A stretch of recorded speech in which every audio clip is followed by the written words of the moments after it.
Okay, so you've learned about all of these different game elements and in particular the points, badges, and leaderboards. You're done, right? Wrong. Game elements are a starting point for gamification. They are raw materials and tools that you can use and deploy, but just having them only gives you part of what you need to know. And frankly, a big problem with gamification today is that many companies think that just throwing elements onto a business process magically makes something game-like, magically makes it fun and engaging without doing any of the really hard work. And we'll look more at this objection and what's accurate about it later on in the course when I talk about the pointsification argument about gamification. But for now, what's important is to understand that game elements are a starting point, but not the entirety of what you need to do. And if they were, then we would take something like a frequent flyer program and say, aha, we've got the points, we've got the rewards that you get in terms of free travel. You level up, this person is Premier Silver in this program, and you get badges here for frequent flyer miles. It's the credit card representing your different level. The progress bars, remember the LinkedIn progress bar? Aha, people will love that. Ooh, and status. We haven't really talked about this yet, but often a claim that's made about gamification is that it's very powerful because people love to show off their points and their badges and so forth. So here we get Premier status. That sounds great.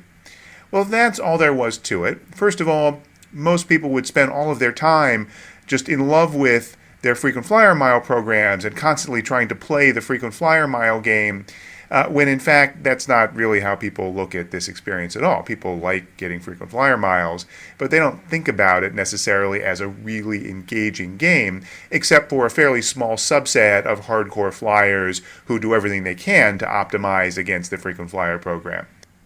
The larger point is that the elements are not the game.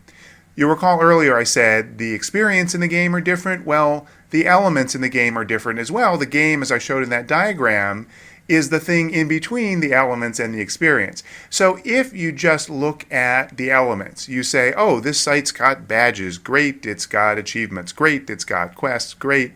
That alone doesn't tell you whether it's successful. What makes the elements successful is the way that they are all tied together. And often that involves recourse to some of the higher level concepts like the dynamics.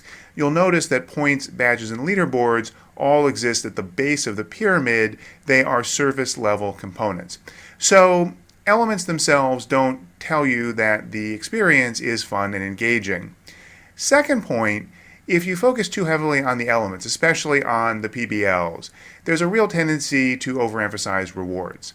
And I'm going to talk about this in more detail in the psychology section, how it is that rewards can actually demotivate.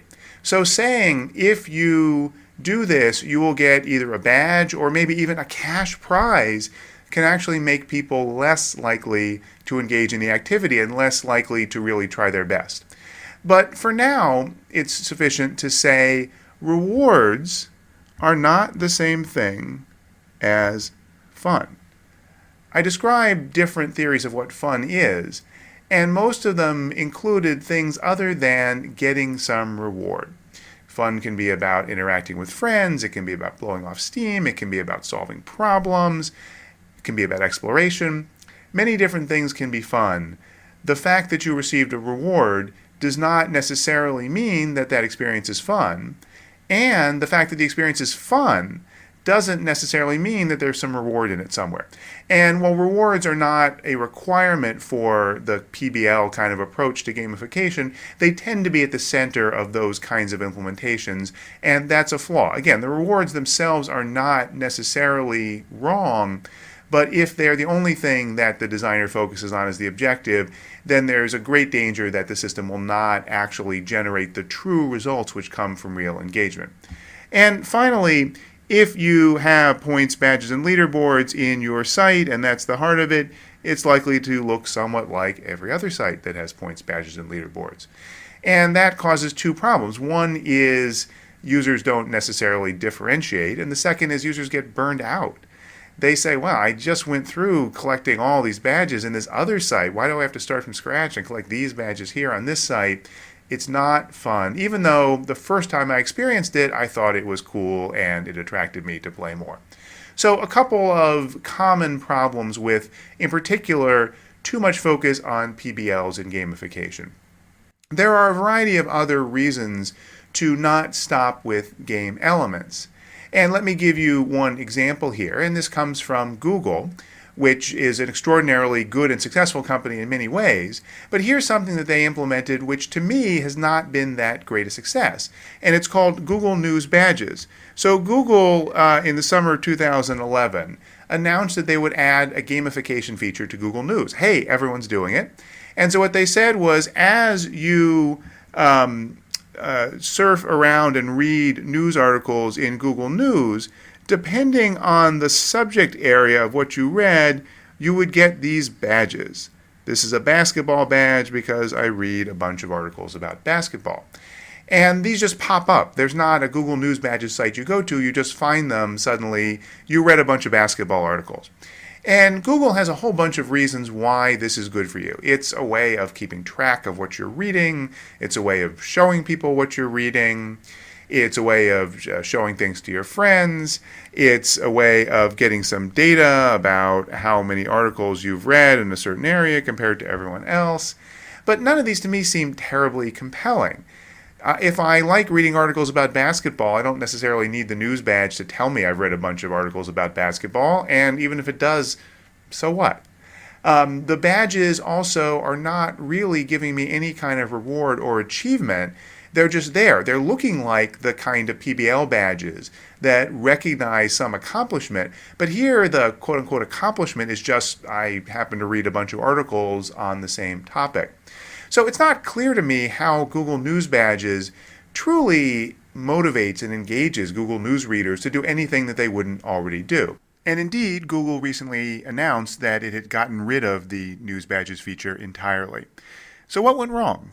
It seems like they saw the appeal of gamification and just thought they would try it out in this way.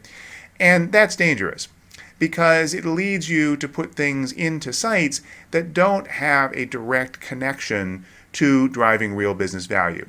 And when I get to the design section, I'll talk about how to think about those kinds of questions first rather than putting in the elements and going from there. A few more points to drive home this concept that the elements, while they may be useful and they are a good starting point for gamification, are not the game itself. Because if you just focused on these elements, what about those meaningful choices which make something game-like? Just deciding to click one time versus click 100 times, or deciding to watch a video over here versus do something over here on the site, isn't really a choice that feels weighty, feels like it's something that the person has to think about and make a good choice or a bad choice. It's not something that really necessarily engages the user. Similarly, challenges are not necessarily puzzles. So saying that you have to do something, and something that may take more effort. So for example, clicking 1,000 times takes a lot more effort than clicking one time, but clicking 1,000 times isn't challenging, and it's certainly not what we think of as a puzzle, something that requires problem solving and thought and creativity to overcome. Now, not every gamified site has those, and they're not well suited to every single example. But if you can create something that feels like a puzzle, our brains love those things. And I don't mean just a jigsaw puzzle or logic puzzle, but something that feels like there's some challenge, there's some creativity that you're called upon to deploy, is something that's going to be much more powerful than something that just requires mere effort. Third, what about mastery? The fact that you can get a bunch of badges and get a bunch of points, is there really a pathway to true competence, to being an expert at something or not? If it's just a staircase for the sake of having a staircase, it may have some value, it may attract people, but it's not going to be as rich and engaging as something that has an opportunity to truly master some kind of skill, whatever that skill is. Community.